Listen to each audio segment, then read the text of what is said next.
皆さんこんにちは、シュアタビです。私たちがランクル70に乗り始めてから約半年が経ちました。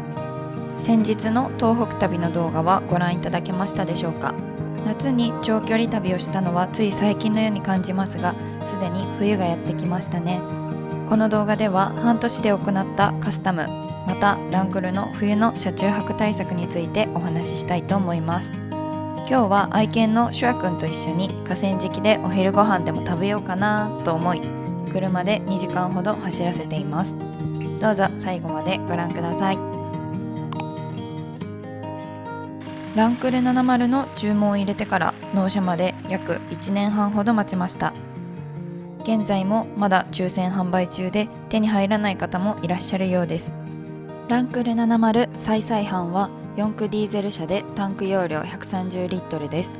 燃費はリッター8キロなので約 1000km 以上も給油なしで走破することができちゃいます。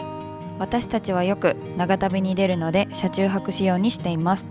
ベッドキットは車中泊をするときにはもちろん2段にすることで収納しやすく、積載量を増やすためにも便利です。私たちはヤフオクで個人出品されている方から購入しました。ナビは大きい画面の方が見やすいという夫の希望でアルパインを使用しています。またデジタルインナーミラーも同じくアルパインです。スマホホルダーは SP コネクトを使用しています。 SP コネクト専用のスマホケースを使用すればバイクでも車でもワンタッチで装着できるのでとっても便利です。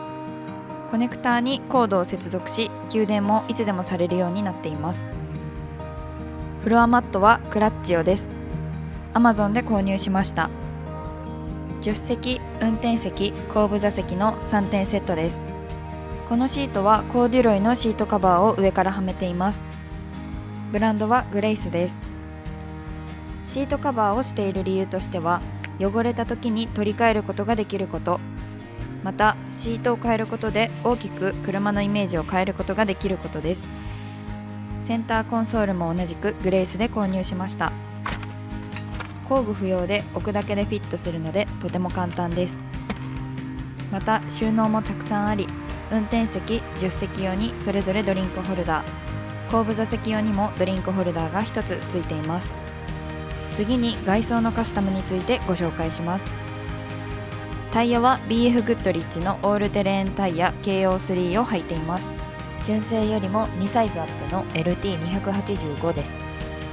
このタイヤに履き替えることでインチアップし、車体を大きく見せることができます。しかし段差などでハンドルを前切りするとフェンダーに干渉する恐れがあるため、一部フェンダーをカットしてもらっています。またホイールはブラッドレー V のリングホイールカラーグレーの16インチを使用しています。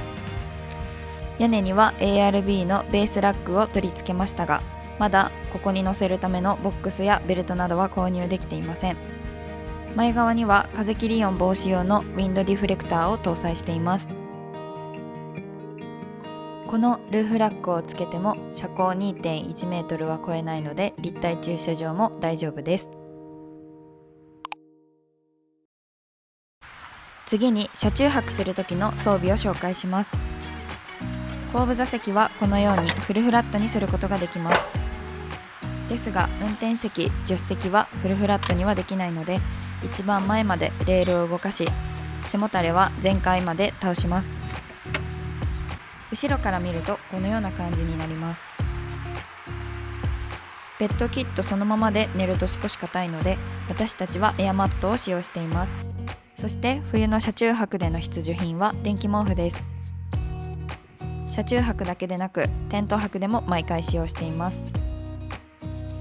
布団として使うのは車の中でもナンガのシュラフです。私はオーロラセンタージップ 800DX を使っています。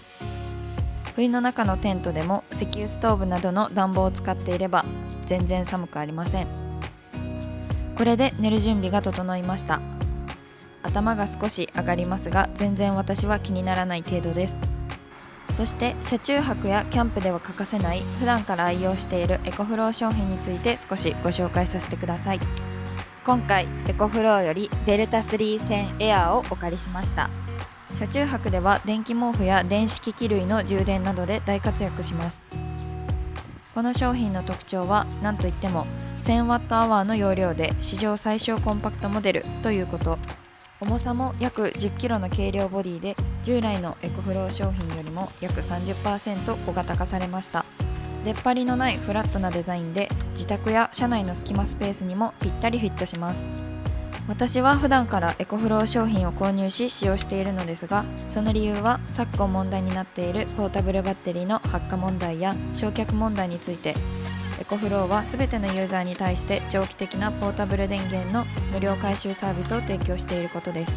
また BMS というバッテリー管理システムの搭載や耐久性の強い長寿命のリチウムイオンバッテリーが採用されているため、長時間使っていても安心な商品であるということです。エコフローは日本での社会貢献も積極的に行っており、能登半島地震ではポータブル電源76台、またその他にも200台以上もの機器を寄付されています。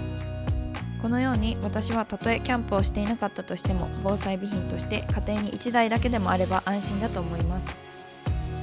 では実際にポータブルバッテリーに電気毛布を挿してどれぐらいの電力を消費するか見てみましょう。電気毛布を最強にした場合、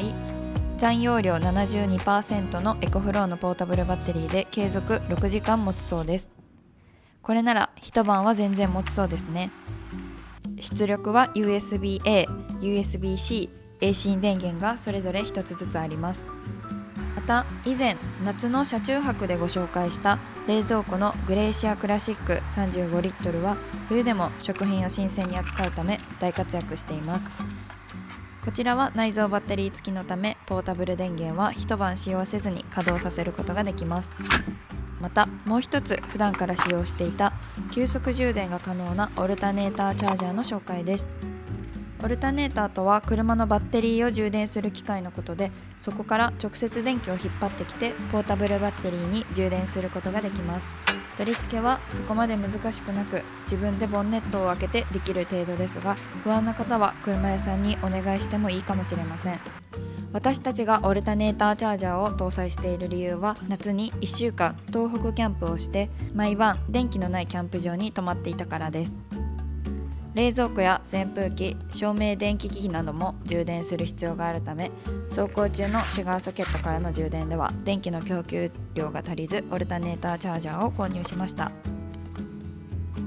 実際にオルタネーターチャージャーとシュガーソケットの充電のスピードがどれぐらい違うのか見てみましょ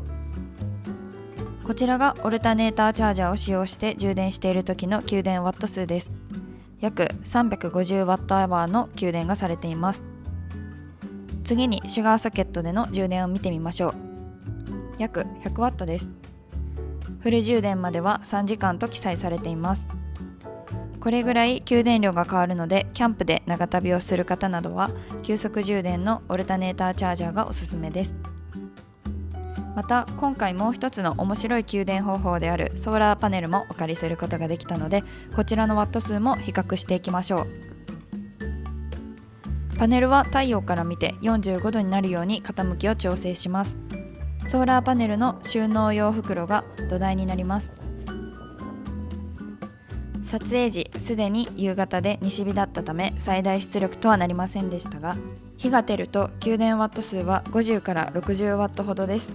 満充電までは約5時間がかかります。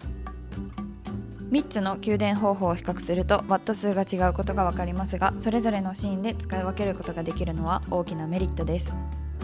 特にソーラーパネルは災害時の防災備品としても、また旅中あまり移動せず何泊もする場合などはとっても便利ですね。エコフローの Amazon 店舗では11月15日から12月1日まで年間最大セールで最大 63% オフのセールが開催されています。この機会にぜひ見てみてください。それでは車中泊の用意に戻りましょう。ランクル70にスモークを貼りました。ですが車中泊をするときはサンシェードを使用しています。夜に中で電気を灯すと外からだと丸見えになってしまうのでサンシェードは必須です。実際に寝てみるとどのようなサイズ感なのでしょう。一人で寝る場合、横半分は冷蔵庫やポータブルバッテリー、またキャンプ用品が占めています。夫のタクマは177センチですが、何の問題もなく足は伸ばして寝ることができます。2人で車中泊をする場合は助手席、運転席に荷物や冷蔵庫を移動させています。ようやくシュア君とノンアルビールで乾杯です。さっきコンビニで笹かまを購入しました。12月にマラソン大会が控えているので、私はセール蒸しで我慢です。ここは京都の山奥の河川敷なのですが、すでに紅葉が始まっていて、一人でのんびりするにはとってもいい場所でした。最後にもう一度特典情報をお伝えします。11月15日から12月1日の期間中、エコフロー商品を購入されたお客様にはソーラーハットがついてきます。数量限定ですのでお早めにお買い求めください。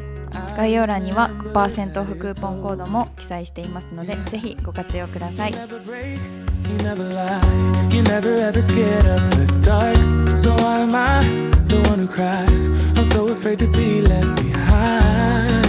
Think about